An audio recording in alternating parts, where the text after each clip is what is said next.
And that, my friends, is how America was made great once again.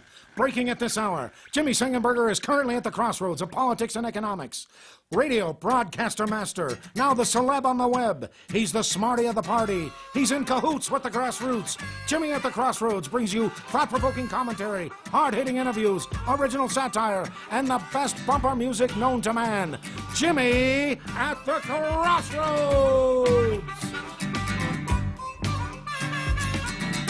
Gonna talk money, gonna talk politics, great for all generations. Oh, what a great mix, I said. Gonna talk money, gonna talk politics, great for all generations. Oh, what a great mix. I got Jimmy at the Crossroads, making sense out of nonsense. People want answers, they want to understand. They come to the crossroads and Jimmy gives them the plan. I said, gonna talk money, gonna talk politics, great for all generations. Oh, what a great mix. I got Jimmy at the Crossroads, making sense out of nonsense. Come on, Jimmy, what you got?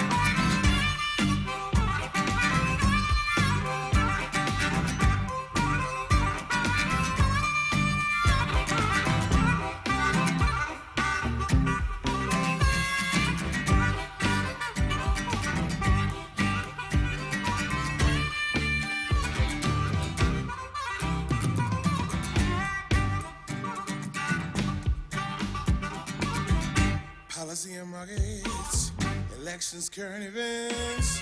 The broadcast master throws us how to win. I said, policy and markets, elections and current events. The broadcast master shows us how to win.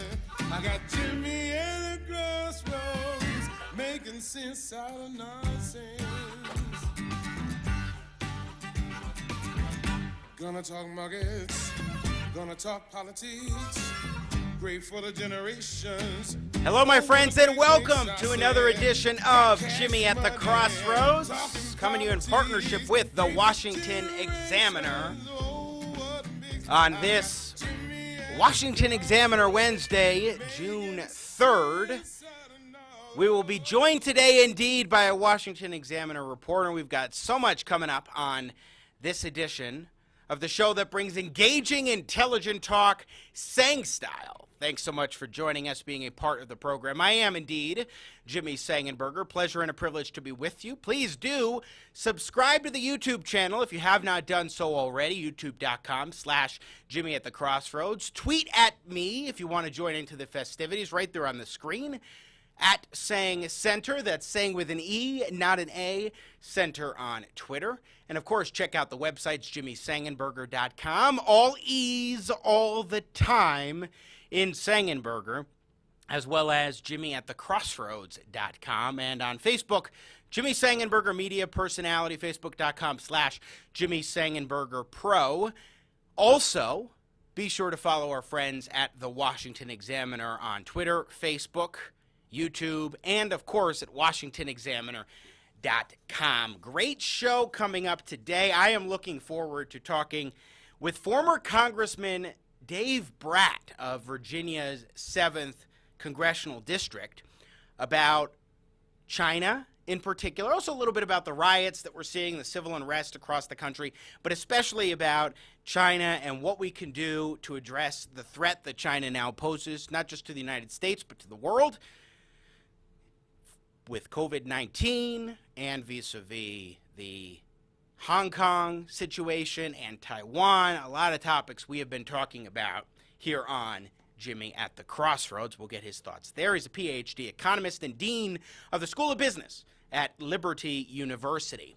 Also today, we will be joined for Washington Examiner Wednesday by political reporter Joe Simonson. I'm looking forward to talking with him about some of the political dynamics of the riots that we're seeing and how the civil unrest can impact the 2020 elections, the difference in tone between Joe Biden and President Trump as they address these issues and more.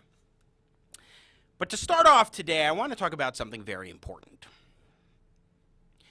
We're seeing devastation take its toll across this country. We've been talking about it. We've been paying very close attention to this devastation. And it is going to have lasting repercussions to society and most definitely to our economy. Repercussions that all too often, it seems right now, are either misunderstood or is being swept under the rug intentionally. And then you even have some who have the audacity to defend the riots and the looting. I want to start today by playing a clip here on one of the news programs of New York Times Magazine's Nicole Hannah-Jones, who is also the founder of the Times' 1619 Project. And this is what she had to say when asked about the violence happening across the country. One, we need to be really careful with our language. Yes, it is disturbing to see property being destroyed. It is disturbing to see people taking property from stores. But these are things. And violence is when an agent of the state kneels on a man's neck until all of the life is leached out of his body. Destroying property which can be replaced is not violence. And to put those things, to use the exact same language to describe those two things, I think really it's not moral to do that. So yes, I think any reasonable person would say we shouldn't be destroying other people's property, but these are not reasonable times. These are people who have protested against police violence again and again and again, year after year after year, and still we can have videos of law enforcement with witnesses nonchalantly taking the life of a man for the alleged crime of passing a fake $20 bill. So when we have people who say that people should respect the law, they're not respecting the law because the law is not respecting them. You can't say that regular citizens should play by all of the rules when agents of the state clearly are not. Property which can be replaced is not violence. Destroying property which can be replaced is not violence. Let's set aside for a moment the fact that many Americans have already died as a result of these riots. We will talk about it tomorrow, including unarmed black men by gunfire from rioters. 21-year-old, a 29-year-old, 77-year-old. Let's set aside for a moment the fact that multiples have died as a result of these riots that are supposedly because of the atrocious, vile death, murder of one man. Let's put that aside for a moment. We'll address that tomorrow. And look at the economic devastation. The untold economic devastation that we're seeing across the country right now. I mean, it is absolutely staggering when we think about what has been happening across this country. Destruction of hundreds of businesses lost amidst all the violence. Yes, violence. We had Rick French on the other day. Rick is co-owner of a business in downtown Raleigh. And he was scared for his life, had to call in his nephew, who I believe is a police officer in another town, and ask his nephew to come protect his property and his life. You had people there who literally were there to defend their property, meaning their lives were at risk. We showed video on Monday of an elderly woman standing up outside of her business being beaten to protect their property. Government exists to protect individual rights first and foremost, and that most definitely includes the right to property, to things that you own yourself as an individual. In fact, the Declaration of Independence, life, liberty, pursuit of happiness, was parroted from John Locke's Life, Liberty, and Property. So the economic devastation is untold. And yet we have this attitude. Let's put up pick one. We have this attitude from some that the economy will bounce back because of the rebuilding. Fox Business had an article in which they say this: while there's no situation where this is a good thing, the U.S. economy may actually see a boost due to the rebuilding that will occur following the riots, Dutta said, Dutta being an expert that they interviewed. This is sort of your classic hurricane-style shock, where you have a delay in activity, and then things pick up, and then there's a rebuilding process that actually boosts GDP, Dutta said. The destruction in wealth doesn't necessarily impact GDP, but the rebuilding does. Destruction in wealth. Destruction in wealth is not something that you can just instantly restore, and it is about building wealth in an economy. How do you think income is made possible? By creating things of value, which is wealth. This is a common fallacy. This idea that the economy will benefit after a crisis. It's not new to the current situation where some say, oh, well, you know, it's just property that we're losing right now. It can be replaced. Never mind the economic damage because, well, we're going to recover and we'll rebuild, and the rebuilding will help boost the economy. Let's go to pick 2. And here in pick 2, this is back in 2013 after floods hit Colorado. Brian Lewandowski, a research assistant at the Business Research Division at CU, said natural disasters present an interesting paradox. The property loss and the business loss is short-term, and we see this economic boom after we can get back on our feet and start rebuilding, he said. An economic boom that will come from rebuilding. That's why they think this is okay in part. We'll rebuild and suddenly the economy will get better. Well, let's put up cut 2. Look at this. A Mercedes-Benz dealership in Oakland, California being ravaged by these so-called protesters.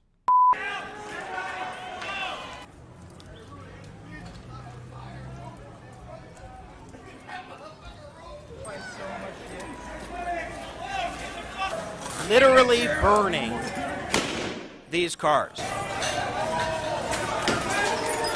and vandalizing them and destroying that dealership. It seems to hurt the richest, right? Oh, you're just going after those cars. In fact, there's another dealership elsewhere where 50 cars worth total $3 million were stolen by rioters. That can all be replaced because that's just property, right? And there are rich people who buy those cars, so they'll be okay. But consider the other things that would happen. The dealership, which actually purchased those vehicles from Mercedes-Benz, and then the idea is that they will sell it, they're an authorized dealer to sell to customers, they'll get insurance payouts, sure, but not the retail value that they would get, especially after paying out deductibles for insurance on those vehicles. The business will also be down until the shop is repaired. Who knows how long that could take? They could even decide, hey, let's move it. Let's move this dealership to another state. That would mean less tax revenue and fewer jobs. The coffee store, the local coffee store down the street, across from the Mercedes-Benz dealership, if there is one, I'm sure there's something nearby. Some of their best customers will not show up anymore, at least not for a while if they're rebuilding, or if they move it, they'll never come back. Lost jobs, lost tax revenue. We're talking about things that will hurt lower income Americans in those communities like Oakland, California. No sales commissions for workers. Finance deals, bank loans, things that will be missed out because of this. Secretaries at these dealerships out of work, needing a repair crew. And it can have ripple effects. All these destroyed vehicles and businesses add up to something eye-popping in terms of insurance claims as well. Insurance claims that we're now seeing go astronomical, especially in these areas, and as a result, your insurance rate's going to go up if you live, especially if you live in any of these areas being heavily hit. Because even after people weren't driving and getting into car accidents, now there's much more destruction, far more expensive insurance claims. It's going to be passed on to the consumers. They will have no choice at these businesses. In other words, what we have going on here is what's called the broken window fallacy. Let's put up pick 3. The late economist Frederick Bastiat in 1850 published a treatise entitled That Which Is Seen and That Which Is Not Seen.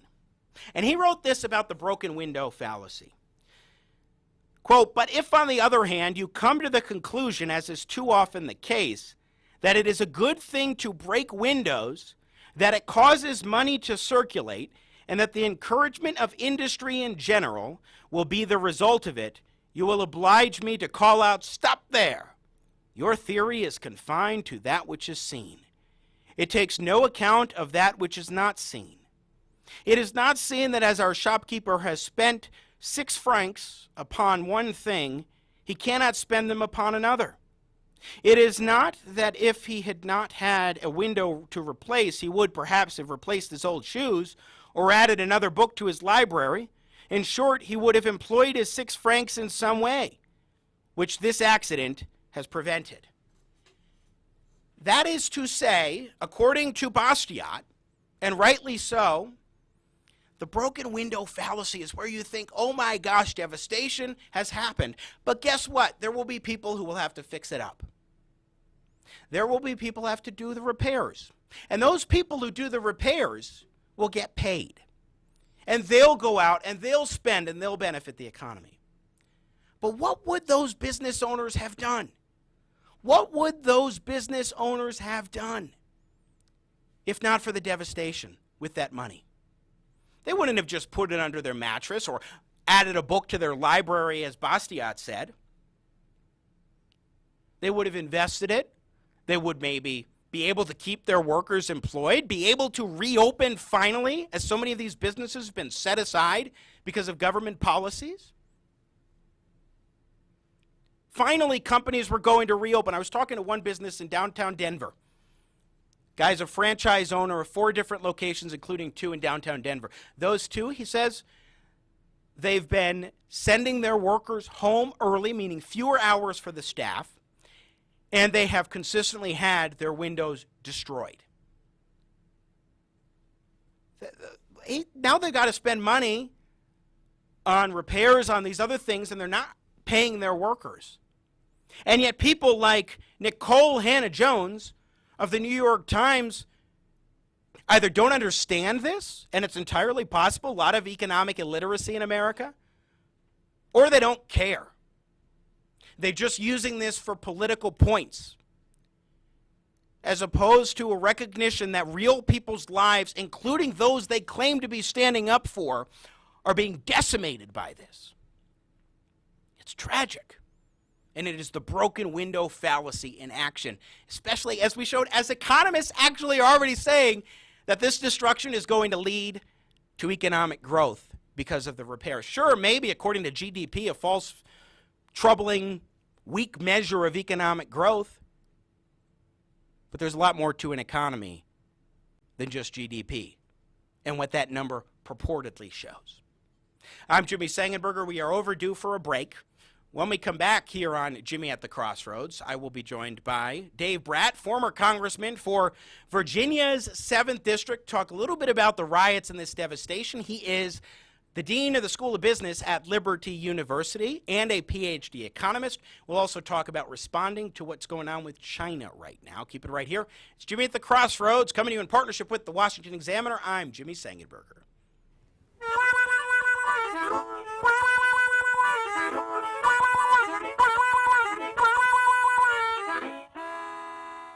You know, if I wanted to go around town, take this harmonica, and become a musician, I don't need a license to do that. But if I wanted to be a barber or a cosmetologist, it'll take me thousands of hours of training and experience in order to get permission from the government to do just that. I'm Jimmy Sengenberger. Let's talk about occupational licensing.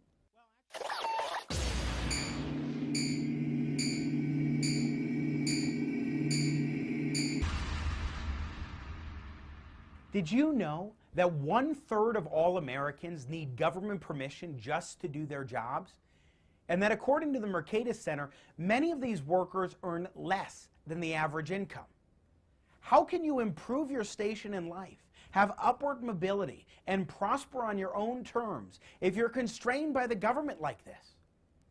It's called occupational licensing, and it's the requirement that many jobs need you to meet in order to do that job. That is, for example, training and experience that's required for you to get the okay from government to start working. Plumbers license plumbers. And if you really want to know the real function of licensure, of licensing all these occupations, all you have to do is go and see who goes down to the state legislature to lobby in favor of licensing. Now, if the real true function of licensing is to protect consumers, you'd expect consumers to be lobbying for licensure. Now, this is something that hurts a lot of people. It's actually not helping people on the whole, according to a number of studies. For example, an Obama administration study found that most research does not find that licensing improves quality or public health and safety. In fact, here in Colorado, where I live, barbers require 10 times the amount of training and experience as emergency medical technicians in order to start working. When it comes to cosmetologists, they need 12 times as much training and experience as EMTs. People who are saving lives need far less training and experience to start working than barbers do. We need to start scaling back occupational licensing because this will help to unleash the unlimited potential of each and every individual. And that's what we should be focusing on. Industry boards that approve licensing requirements in many cases oftentimes promote it because they want to constrain new entries into the fields. They got it wrong. We need more competition and more opportunity across the board for better quality and also to improve people's lives. And in the end, isn't that what good public policy is all about?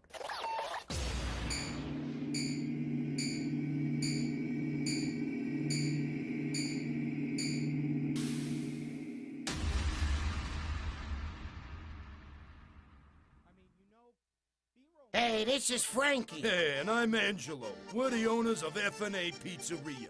If you're looking for the best pizza in town, remember us, F&A. Hey, we got the best crust. F&A. We got the best cheese. F&A. We got the best sauce. F&A, man. Put it all together, what do you got? F&A. Yeah, you got that right. F&A. F&A Pizza on the corner of Hell Yeah Avenue and Dan Straight Street. Breaking at this hour, Jimmy Sengenberger is currently at the crossroads of politics and economics. Are you all right with being a shark maverick? Was it okay to team up with you? I'm good, man. We're a part. It's a partnership. We're like this, Jimmy. I got you. I got Jimmy at the crossroads, making sense out of nonsense.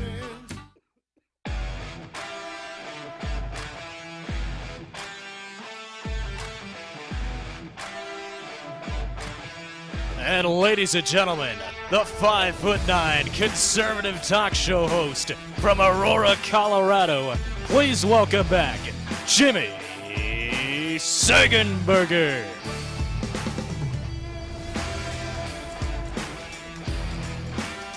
Welcome back indeed to Jimmy at the Crossroads. I'm Jimmy Sengenberger, coming to you in partnership with the Washington Examiner. Nathan Matoush, producer extraordinaire, working the Matoush magic once again today here on Jimmy at the Crossroads. Such a pleasure and a privilege to be with you. In the next segment, we will be joined for Washington Examiner Wednesday by political reporter Joseph Simonson. Looking forward to talking with him about the political dynamics at play right now of the civil unrest we're seeing across the country and how that may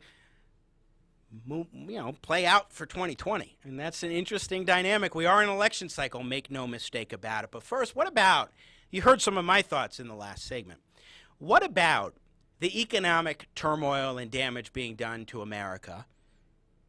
How significant is that? And also China.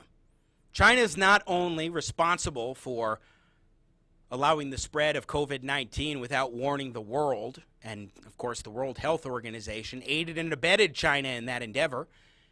But also, they are cracking down on Hong Kong years ahead of time, taking over that city, which was previously under a one country, two system structure. Taiwan is being threatened. So much going on. What should the United States do about it? Let's talk about these things with the Dean of the School of Business at Liberty University, former Congressman Dave Brat of the 7th Congressional District of Virginia, a PhD economist himself, joins us here on Jimmy at the Crossroads. Welcome, sir, to the show. Hey, Jimmy, great to be on. Anyone who's quoting Milton Friedman and all the greats in the last 2 minutes, it's a friend of mine. Well, thank you. And we even went back further to 1850 with Bastiat in the last segment and the broken window theory. I heard it.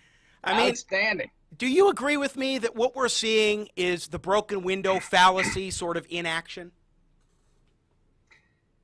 Yeah. Just, across the board, you kind of laid it out. China kind of started this, but they started it, 30 years ago. They've declared war on us. There's a book out there written by two Chinese colonels back in 1999 called Unrestricted Warfare. And they lay out what they're going to do. It's an economic war, cyber war, information war. They said the Gulf War proved to everybody you're never going to beat the U.S. in a kinetic war. And now they're generals, right? And the CCP unleashed this thing on us. And I think the evidence is going to come through on that. And we'll see how the legal, if we have international legal structures, but there's some financial steps we can take. But yeah, the effect is devastating to our economy. And then our reaction to it was not equally, but it was also devastating. So we have 40 million people out of work.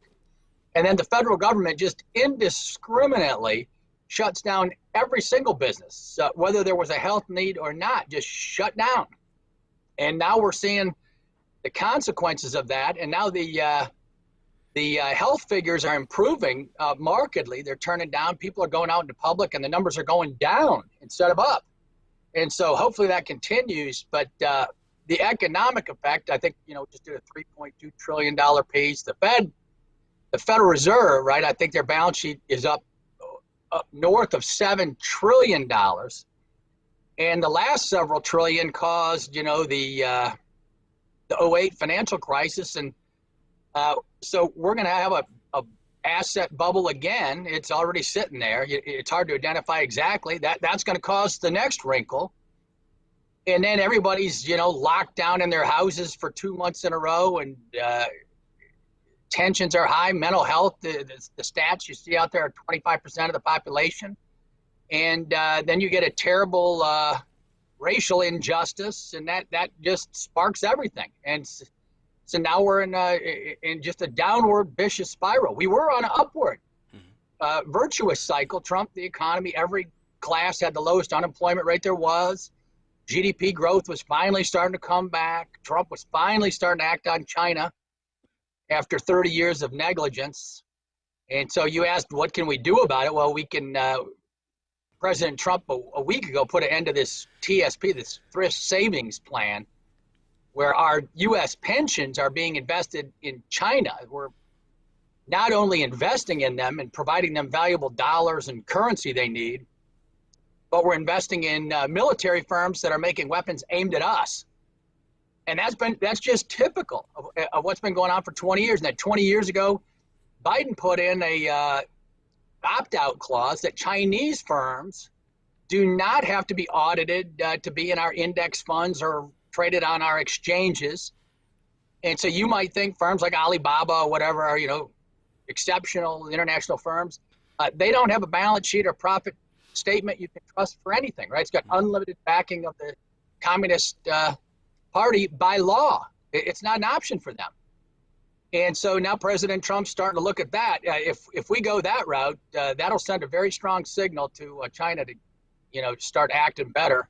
But I have no confidence. I think they're just going to return to inward navel gazing. So there's a lot there that I want to kind of peel back on, and I think you're right, and I made the point too, that in terms of the coronavirus economic malaise that we've seen, 40 million Americans out of work, both because of the virus and because of the policies, especially of governors around the country, leading to the economy being shut down, that was a recipe, along with ongoing racial issues, for a spark, in this case the murder of George Floyd last week, that lit this fire. And now we see chaos across the country with the civil unrest. And I just want to make a question about that, because one of the points that I was making in my opening monologue was that there are a lot of people who are trying to make excuses for this violence and this looting and the pillaging and all the things that we're seeing going on, both from the perspective of, oh, it's not really violence, and then also from the perspective of, well, the economy is going to bounce back because the rebuilding will mean that the economy will get stronger because we'll have people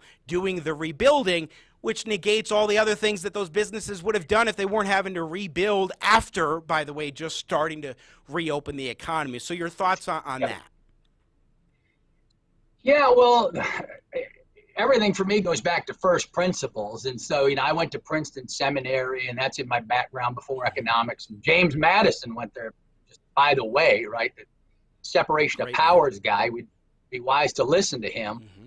But the left is spouting off about love, and everyone else is the haters and the discriminators. And it's blatantly false and shallow, just shallow philosophically, for starters.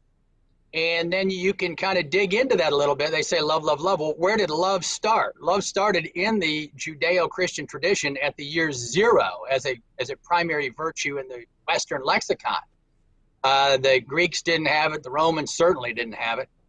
And we built that up. And so conservatives, have a more negative view of human nature, which certainly fits the time period we're living in.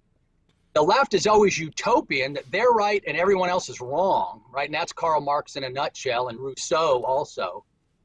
And that's led to just a massive misdiagnosis of the problems we have, right?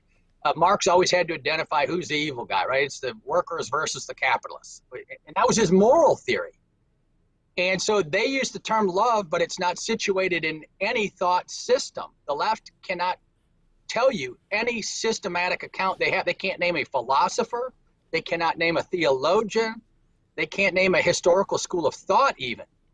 And yet they're winning the moral war because conservatives are just way too quiet. So it's on us. It's incumbent upon the church, the moral figures, and the politicians to start speaking up, right? Just look at the House and the Senate right now, the Republicans. What is their message? And it's just crickets. There's nothing coming out.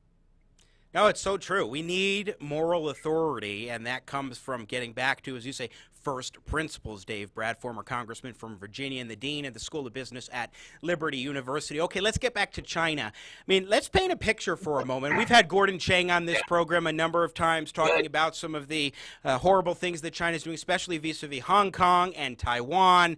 Just paint a picture, your view on the threat that China poses to the United States and to the world, and then we'll get back to some of the ways of addressing it in a moment. Yeah, well, I highly recommend Bannon's show, too, War Room Pandemic. He's got Gordon Chang and all these guys on there. Deceiving the Sky by Bill Gertz, and the war book by Stealth War by General Spalding is outstanding. And so if you want longer accounts, go skim those books. But you go back to first principles, the Chinese, it's not the Chinese people. They're being, 1.4 billion people are being repressed and by a totalitarian regime, the CCP. They promise happiness and harmony, right, in good Confucian Buddhist style. They've delivered a living hell for their own people. They got 1 million to 2 million Muslim Turkic Uyghurs in the western section in concentration camps. You got Tibet, you got Tiananmen Square, you got a Hong Kong repression, you got a firewall. There is no free thought allowed. And so we didn't really finish our work at the end of World War II. We should have known better theoretically. We put an end to the Soviet system. They collapsed on their own weight. China is very intelligent, though, with their central planning. and their economic prowess. And so they're proven to be a huge test, right? And we should never have gone along with the idea that, the next generation of the Chinese are going to go Western in terms of Democrat values when you have a Communist Party up at the top putting their thumb down on everybody. And so it really is war. I don't mean to hype people on this, but they've pulled satellites out of the sky. They got pinchers up there. There's a trash heap circling the U.S. right now up in orbit of debris from satellites they've crushed to show us what they can do. If you take down a satellite, of course, we lose our banking system and everything, and you're back in the Middle Ages. And you think you're going to push back against them rationally, and everybody needs to think, what would you do to them? And then the part that the U.S., I'm from Minnesota, Michigan, Midwest, nice, right? The great, nice Christian people, but they cannot fathom that there are folks out there who will engage in evil systematically for decades. And that's what we're facing, is an enemy that is ruthless. If you say, well, we're going to hurt you this way, they say, I don't care, it doesn't affect me. Go ahead, and we're going to do this to you back, and it's way worse. And that's what our side can't comprehend. So we're in a real pickle right now, and everybody needs to start weaponizing their finances, right? Your investments, if it's going to funds that support the Chinese, support the CCP in any way, shape, or form, support any values that you don't like, you need to start shaping your money, and everybody needs to start behaving in that way, and then the world will get the message that we're paying attention. But right now we got the left, and I've heard rumors of people on Biden's staff investing in the exact opposite. All the values we're against. So there's an internal war too. Well, yeah, and I think what's interesting about what you said earlier when you mentioned a few of the things that the Trump administration is doing, they're outside of increasing tariffs, which especially at this point in the economy, I think it'd be precarious to raise tariffs even more. Although I'm not this would be a discussion for another time. I'm not a fan of the trade war approach, but I acknowledge that if we were to reduce the tariffs that are in place now, it would send the wrong message amidst what China's doing on Hong Kong and so forth. But so I like what you were saying about how the Trump administration is moving forward with shutting down these pensions invested in China. I think that's entirely reasonable. Their public sector pensions should not be invested that way. I'm also stunned that you're saying that, unlike American companies, the federal government, federal authorities are not auditing Chinese companies because of something that Joe Biden did. Please expand on that and talk about some of the other economic approaches short of tariffs that could be done to address the Chinese situation. Yeah, well, I applaud President Trump because, the tariff piece is the easiest, most traditional piece, but it's just in the few $100 billion range. These capital asset flows are in the tens of trillions. And everybody should go Google BlackRock, for example, right? They're doing this ESG investing, this liberal leftist investing. They're the biggest fund in the United States. I think they control $1 trillion or $2 trillion in funds. And on the one hand, they're pressing Americans to invest in the environment, leftist social governance, leftist social issues. And then on the other hand, and get this one, they're pushing investment into China. Well, if that doesn't make your head explode, because the most ungreen country on the planet is China. So these guys must have migraines every night, right? They're pushing the most totalitarian regime with no regard for human rights abroad because they're going to make a ton of money. And Xi Jinping gives folks like Larry Fink at BlackRock entree and special deals, right, to put the huge funds in there. You're never going to get a deal like that. So the big guys get richer, richer, richer. And then the small guy, the flyover country, the deplorables are just left behind. And so I'll just say a little bit more on the investing side now. When President Trump goes to look at the Chinese firms which are not audited, there's a 3-year window in the legislation that passed the Senate, by the way, 99-0, I think. So that's good news. I think we're going to have to tighten that down to 6 months or something on that order, or even quicker. And so what that means is when you think you're buying a firm like Alibaba, one of the biggest Chinese firms, and they're actually located in the Cayman Islands, which ought to make you take another look real quick. And then you think, well, they're reporting, all their numbers, they're reporting good numbers. Those numbers are meaningless because the CCP, they can give that balance sheet as big of a boost as they need if anything goes wrong, or they can make that balance sheet go to zero, right? The assets. So you're dealing with a firm and you own a piece of a firm where you have no legal recourse to assets because they're not linked to assets. Your end run on that balance sheet ties into the CCP, the communist regime in China. And same with the profit statement, same with everything else. And it's, they're as good as the Chinese government figures, which everyone knows are off by probably a factor of 25 or 30%. And so your gut is right. The far bigger numbers are on the financial capital flows. And we can have a huge impact. Everybody ought to look up Kevin Freeman. He's got a show called Economic War Room. And he's got battle plans out, and he's interviewed every leading light on this issue. He's going to be coming to Liberty University and working a program with us on investing your values to make sure that you're not financing, right? Our U.S. Citizens are financing about $3 trillion in China and freeing them up because no one wants the Chinese currency. Everybody needs our dollars, and we're giving them our dollars. That's the last thing we should be doing. And then finally, Hong Kong is their offshore trading platform, right? So it's not like Hong Kong produces, 10 trillion worth of stuff, but they are the mechanism whereby dollars flow into Hong Kong and then to Beijing.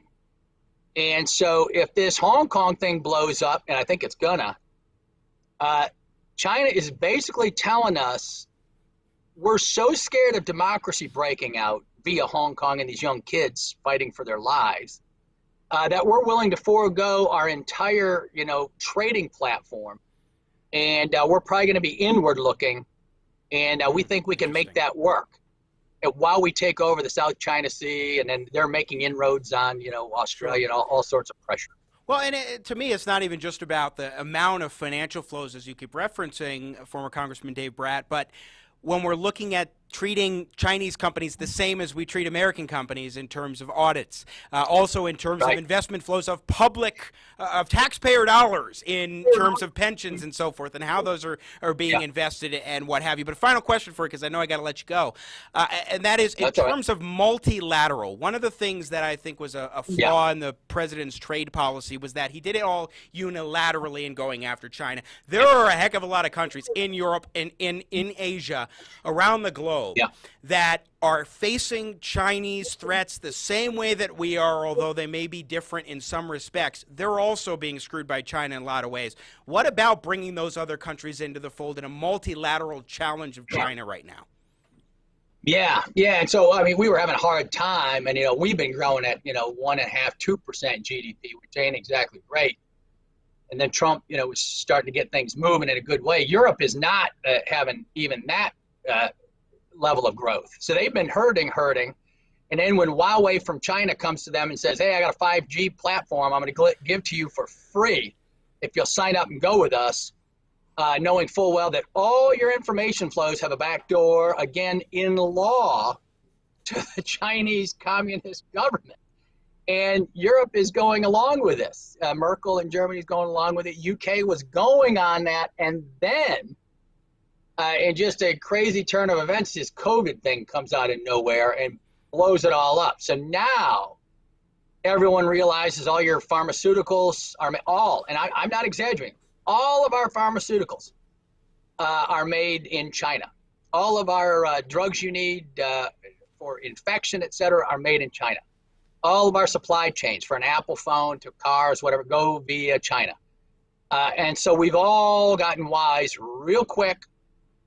That's also going to have a major economic effect, in addition to the financial piece.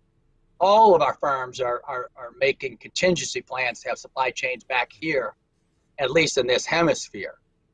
And so you're right. Now we can team up, and I think we are going to team up with our usual Western friends. And India is in that camp. True. And Modi's been tough. And so that's some good news. So our friends are coming back. They all seen, the sub-Saharan African countries have been treated just terribly by Xi Jinping, by just awful treatment.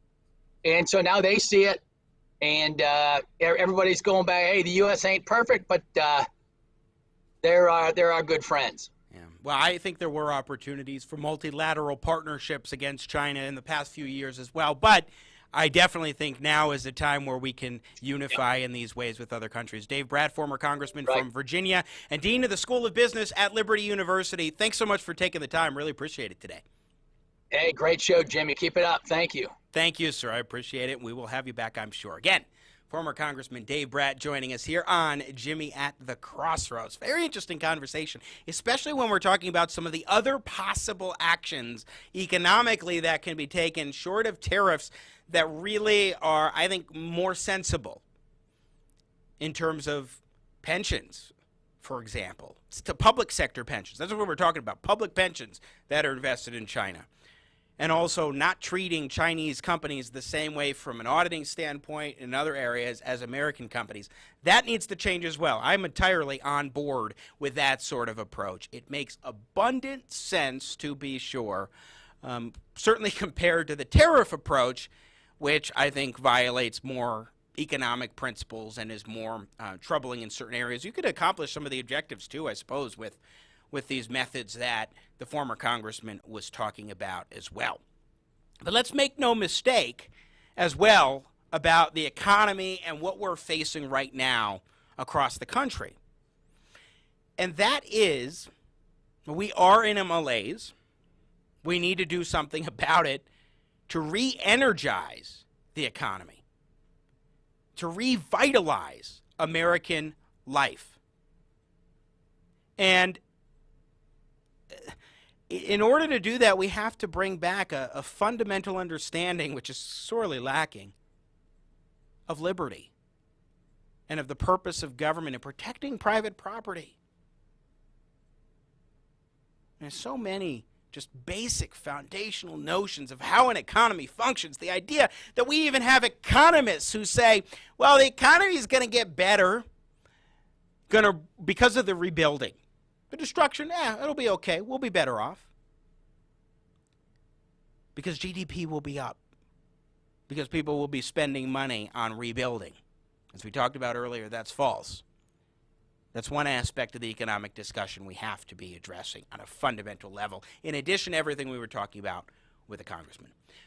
In just a few moments, we will be joined by Washington Examiner political reporter Joseph Simonson to talk about some of the political implications of the civil unrest. Keep it right here. I'm Jimmy Sengenberger, coming to you in partnership with the Washington Examiner. Concerned about that trade deficit? Looking for that magic solution? I'm Bill of Goods for ScamWow, the tariff towel. It's like a tax. It's like a fee. It's like a penalty. This tariff really sucks up the trade deficit. And the jobs we'll save are tremendous. This is for the House, the Senate, the POTUS. You'll be saying crap every time you use the ScamWow tariff towel. Look at this. It just does the work. Why wouldn't you want to pay twice the price for that washing machine? How much would you pay for this tariff? It'll make this microwave seem like it's brand new. And at only twice the price. Look at the way the tariff towel cleans your clock. Wow, look at that. So clean, you can see the future. You can see future tariffs coming from a mile away. Look at the way it polishes these stars. Boy, if that don't make you feel patriotic, huh? I love paying extra. I don't even worry about it anymore, since the trade deficit will go down.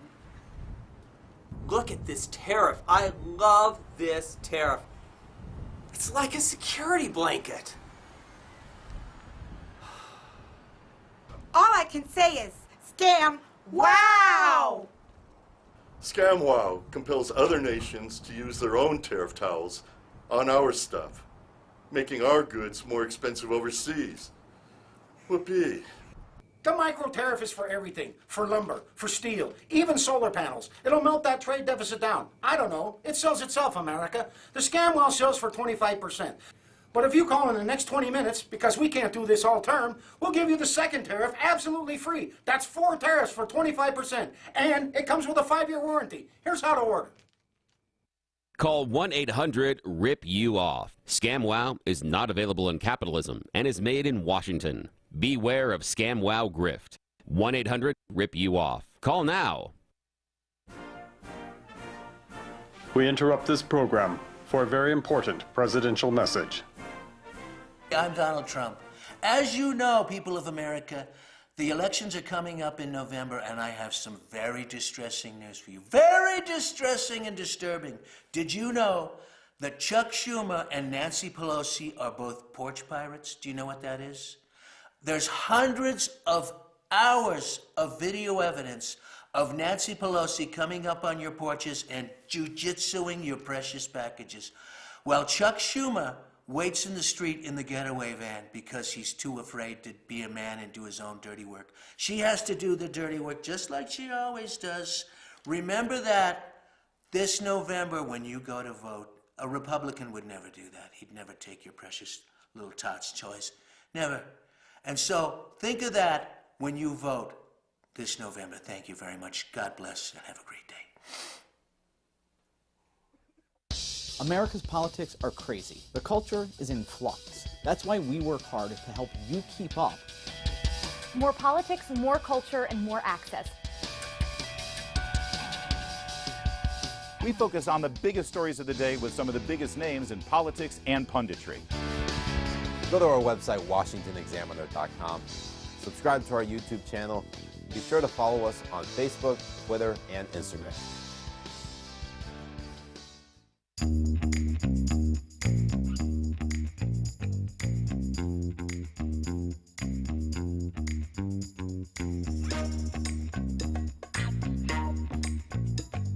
And now, ladies and gentlemen, for the final segment of Jimmy at the Crossroads, let's welcome back your host, Jimmy Sengenberger, here on a Washington Examiner Wednesday.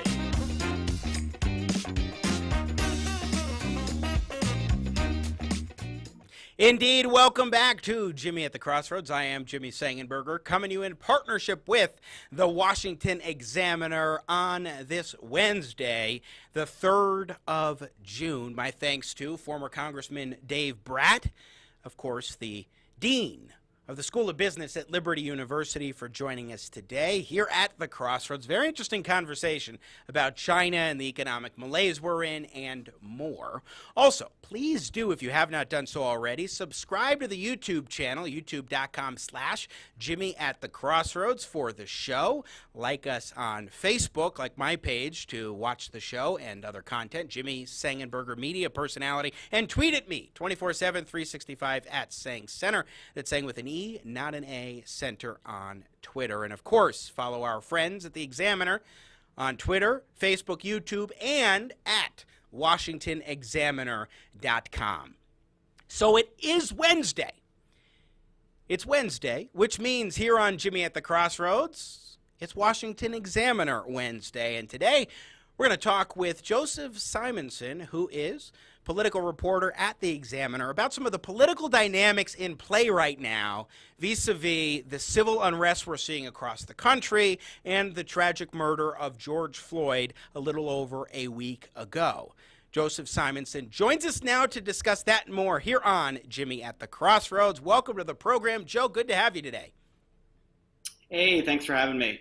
Thanks for coming on. So, first of all, how are you doing amidst everything? Because there's so much that we've been hit with month after month, it seems, week after week, day after day in this country right now, and everybody has been really working through a lot. How are you doing, sir? I think I'm hanging in just as well as everyone else. I'm in Northwest D.C., so the protests are probably about a mile away from me the last few nights. So a lot of helicopters, a lot of sirens, but I think we're hanging in just fine over here. Have you been hearing a lot of loud noise? Like, what is the environment like for you since you are so close? Yeah, no, absolutely. Like I just mentioned, about 7, 8 o'clock every night the past few nights. Just a lot more sirens than normal. I think last night or the night before, you could hear the tear gas canisters and the rubber bullet shots. So it's a little unnerving, but I think last night it calmed down quite a bit after the National Guard was sent in. So I'm glad peace seems to be restored mostly. So let's talk a little bit about some of these political dynamics with you, Joe. And I want to set it up by playing a couple of clips. Number one, I want to play cut 4. This is Donald Trump, President of the United States, a couple of days ago when he gave his address to the nation prior to going to St. John's Church and that controversial walk. And in here, the president expressed his overall sentiments for both what happened to George Floyd and also the rioting that's happening.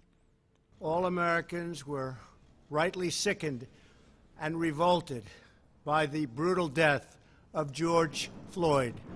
My administration is fully committed that for George and his family, justice will be served. He will not have died in vain. But we cannot allow the righteous cries and peaceful protesters to be drowned out by an angry mob. The biggest victims of the rioting are peace-loving citizens in our poorest communities. And as their president, I will fight to keep them safe. So that's a little bit of President Trump. And I also want to play a snippet of yesterday, former Vice President, Democratic nominee in waiting, Joe Biden, in cut 5, expressing his sentiments. But it's time to listen to those words, to try to understand them, to respond to them, respond with action. A country is crying out for leadership. Leadership that can unite us, leadership that brings us together, leadership that can recognize pain and deep grief of communities that have had a knee on their neck for a long time. There's no place for violence, no place for looting or destroying property or burning churches or destroying businesses, many of them built by the very people of color who for the first time in their lives are beginning to realize their dreams and build wealth for their families. Nor is it acceptable for our police, sworn to protect and serve all people, to escalate tension, resort to excessive violence. And that's Joe Biden giving some of his perspective. In essence, as you sum it up for the Washington Examiner, it's law and order versus a time to listen. Talk to us about some of the differences we're seeing. Sure, absolutely. Well, President Trump seemed to need to take a few days to kind of hone in his message on how exactly he wanted to respond to the rioting. From Sunday, he was virtually unseen, and I think that caused a lot of concern among his supporters. The images of him hunkered down in the White House, I think were jarring for a lot of supporters of the president as rioting was taking place just right outside the White House. Joe Biden, on the other hand, has another kind of awkward balancing act of his own. On one hand, he senses an opportunity with the president largely remaining unseen, although the president has changed his tune in the last 4 to 8 hours, but also not wanting to alienate parts of the Democratic base who, quite frankly, are justifying this behavior. You hear the quote, a riot is the cry of the unheard, or something along like that. So Biden is really focused on trying to, quote, heal the country, listen to the people who believe they've been mistreated, say, well, this riot is really more a reaction. We don't condone it, but it's a rational reaction to the systemic racism or mistreatment that these people feel. And so I think that's a dynamic right now. Now that Trump has sent in the National Guard, has said, I'm not going to tolerate this, really going back to the law and order speeches that he gave in 2016. His inauguration speech touched on American carnage in American cities, whereas Joe Biden, like I said, is really trying to heal the country from these racial wounds, as he puts it. Again, we're talking with Joe Simonson, political reporter at the Washington Examiner. I mean, I don't think you could be further apart in how these two candidates running for president of the United States, in Trump's case for re-election, are expressing their views on this situation. I mean, there really is a strong dichotomy, which I think reflects a lot of the difference that we're seeing across the country from average Americans, where I can't think of another time, at least in our lifetimes, where we've been more divided than we are now, and very viscerally too, Joe.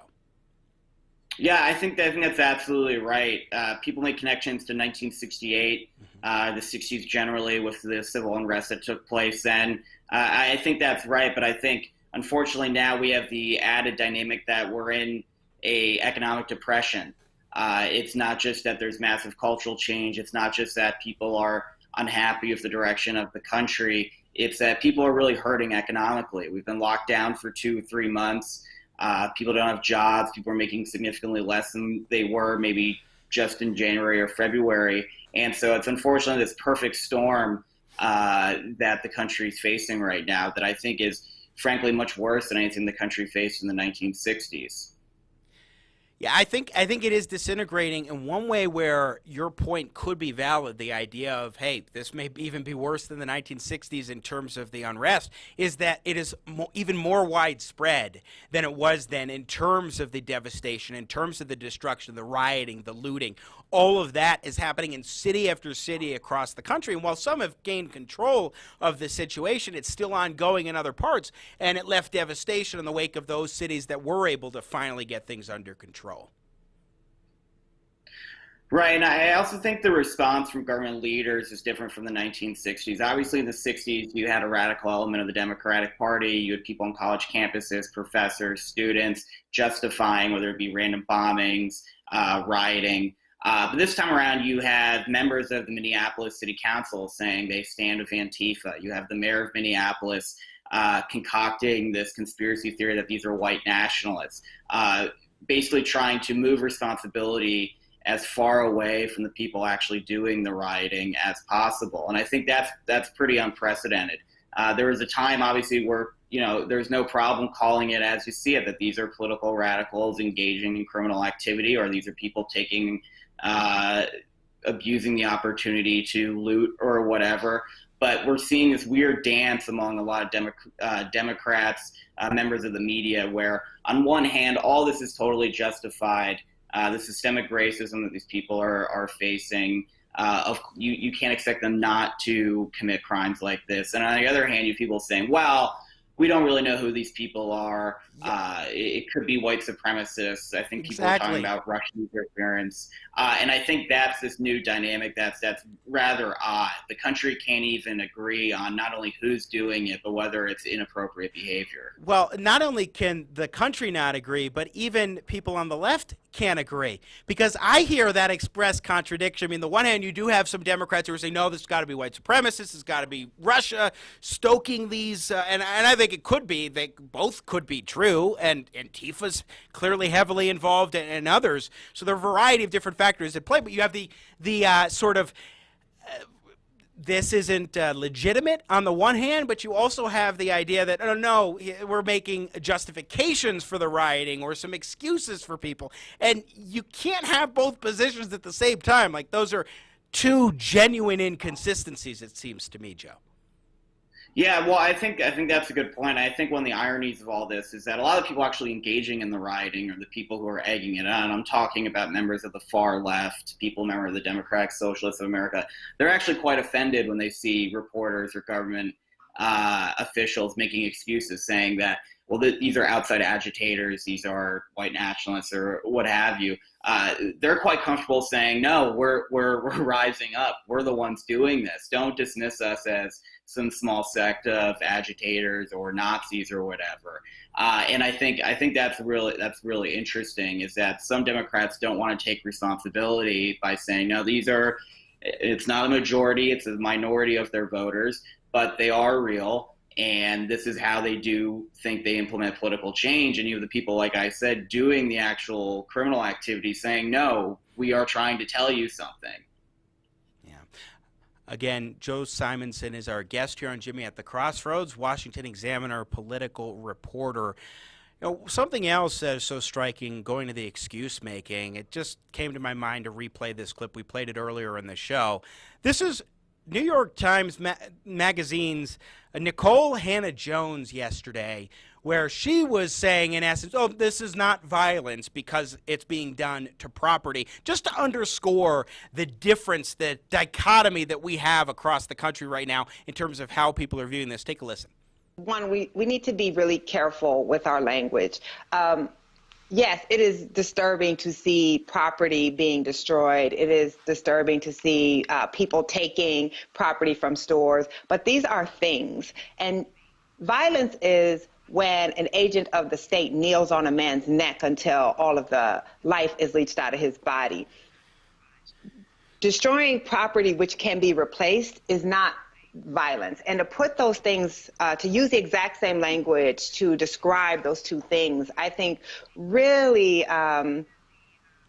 it's not moral to do that. So it's not moral to call it violence when it's being done to property. Although, by the way, there are Americans who have died, multiples of Americans who have died during the rioting as well. So it's not just property, but I thought that would help illustrate the point that we're striking on here, Joe.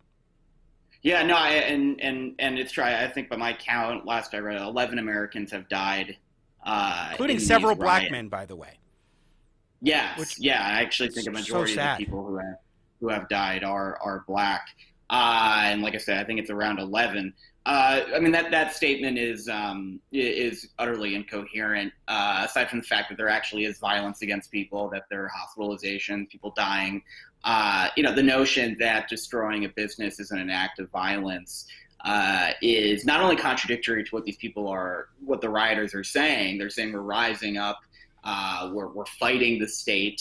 I assume when you say fight, you want to enact violence. So again, that contradicts her language. But again, it's this weird moralizing and policing by some of these left-wing thinkers. I've called it akin to a religious movement.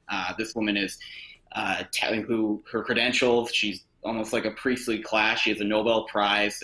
Her 1619 project will be taught in American public schools, and like I said, she's monitoring your language. She's telling you what is moral, what is not moral.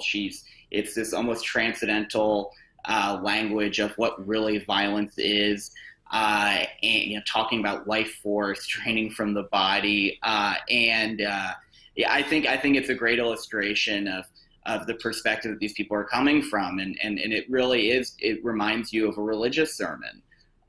It's listen to me, your perception of reality is wrong. There's a higher explanation for this. And I think that's what's really motivating a lot of these people. It's easy to justify what you're doing as not wrong when you have someone with great credentials leading a movement saying it's not immoral, it's not violent to burn down a business. Again, Joe Simonson is our guest here on Jimmy at the Crossroads, reporter at the Washington Examiner. Okay, let's talk about Biden and the Trump campaign's language about Joe Biden vis-a-vis these rioters. It seems that the campaign is trying to say that Joe Biden and those stoking and participating in civil unrest are aligned. Tell us more about what the Trump campaign's saying in regards to what we're experiencing right now.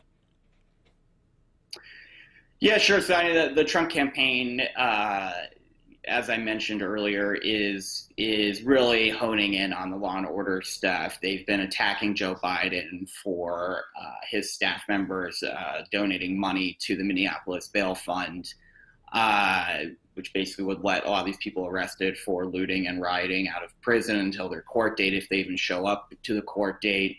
And talking about the messages of the two, Joe Biden, like I said, is not focusing on condemning the rioting. He has condemned it, to be clear, and I think that's appropriate and a great thing that he did. But the Trump campaign obviously sees a moment here. Americans elected Donald Trump because they were under the impression that law and order wasn't being enforced in a lot of American cities, and we did see an uptick in urban crime in 2016, so that perception was true. And traditionally, Republicans can make this case better than Democrats, that they're the ones who can restore law and order. Yeah, I think that is central to what 2020 is going to be about. Make no mistake in that regard, Joe. But one thing to me that's so striking as well is the fact that we are in a 2020 election cycle right now, in full swing, amidst two crises, major crises that the United States is facing right now, both in the COVID-19 pandemic and also in the riots and the civil unrest. And actually, I think you could call it three, even though the economic malaise is tied to both of those. We could say that this recession we're in right now is a third crisis in and of itself, even though they're connected. Yeah, I think that's absolutely it. I think people are forgetting that we are in a depression. And I think it's really easy to I wouldn't look use at the these word lines. depression myself at this point, but certainly a recession. Excuse me. Yeah, depression has a very specific economic definition. You're right. We are technically just in a recession. What I was saying is I think it is really easy for people to forget that we are in this economic malaise, the worst since the Great Depression. The amount of Americans unemployed, the GDP contracting at double-digit levels, the media has kind of pretended that these riots, these protests are spur of the moment, that it's reacting to like I said, the systemic racism that people are suffering from. But I think it's not happening in a vacuum. I think people have been cooped outside for months. People don't have jobs. They're bored. They're anxious. They're frustrated. And I think it's impossible to look at these riots and not look at the economic factors right now. And so leading up until November, it's a question of whether, hopefully as the economy opens back up, hopefully as economic activity is restored to somewhat normal level, that the civil unrest subsides with increased economic activity.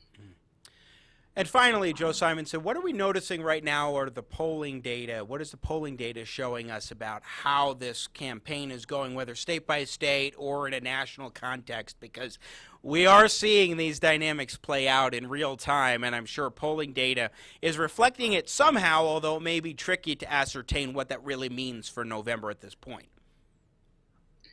Yeah, the caveat with all polling is that, of course, it's a snapshot of a specific group of voters at a specific group of time, and we are over 100 days out from the election. So grain of salt and all that. But the polling, I think, is clear that Trump is in real danger. He has not led nationally in months, according to most polls. In swing states, he's clearly very vulnerable. Biden leads on average. You average the polls in just about every swing state that that Trump won in 2016. Now, the bright side, if you're on the Trump campaign, would be you see he's falling, he's losing older voters, he's losing independent voters, is that enthusiasm for Trump's campaign remains very, very high. In other words, when you look at polls, they ask respondents, how excited are you to vote for this candidate, or how committed are you to vote for this candidate? And Trump routinely leads Biden. So if you look at 2020 as this is just going to be a turnout election, that Trump has his base, the Democrats have their anti-Trump voters, and who's actually going to go to the polls in November, Trump is in a very strong position.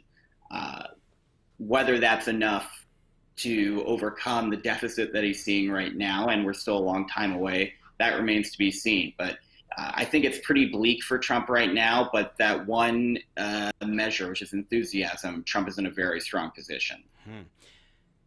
Very interesting dynamics in play, to be sure. Joe Simonson, political reporter at the Washington Examiner. Thanks so much for joining us here on Jimmy at the Crossroads for Washington Examiner Wednesday. So great to have your perspective today. Of course. Thank you. Thank you. Once again, Joe Simonson joining us from the Examiner. It is a Washington Examiner Wednesday. Be sure to check out his reporting and the other great reporting and commentary at WashingtonExaminer.com. Now, let me make one final point before we go. And that is, we really do have a deep, visceral divide in the United States of America right now. in terms of how we're even viewing the riots, let alone, I mean, most people are good with the protests. I'm encouraged by the genuine protests that we're seeing, the positive, peaceful demonstrations across the country for change. And you know what? I'm listening and open to listening and open to engaging with those peaceful protesters in a way, I will be candid, I hadn't been in the past. I'm learning more, I'm listening more, and I just think that not enough Americans are doing that because of the violent, chaotic, destructive riots, the civil unrest that we are seeing. Here in Denver, I think yesterday, we had, it was 2 days ago, maybe both days, police were walking with the protesters, peaceful protesters. I mean, that's a wonderful, wonderful sight that we've seen in a few different cities across the country, including here in Denver, Colorado. It's very encouraging. But when it comes to the riots, everybody should be condemning them, no matter who is perpetuating the riots, no matter who is perpetuating the travesties that we're seeing across the country in that way. We should not be seeing destruction of that sort. And the chaos. But legitimate, peaceful protests, I think there are a hell of a lot of Americans who rightly are standing up and saying, we're with you. We're not with destroying property and taking lives, supposedly to put forward a point, but there is no point. There is no point to this senseless violence, and it is violence. That is it for us today. Thanks so much for joining us, to former Congressman Dave Brat and to Joe Simonson of the Washington Examiner and our partners at the Washington Examiner, plus, of course, producer extraordinaire Nathan Matoush. Thank you, sir, for working the Matoush magic once again. Day in and day out here on Jimmy at the Crossroads. Coming up on Friday, Dinesh D'Souza will be one of our special free-to-choose Friday guests, working up an additional great lineup for the next couple of days. Be sure to tune in, subscribe to the YouTube channel, Jimmy at the Crossroads, youtube.com/Jimmy at the Crossroads. Please stay well, stay healthy, stay safe, and as always, and especially now, may God bless America.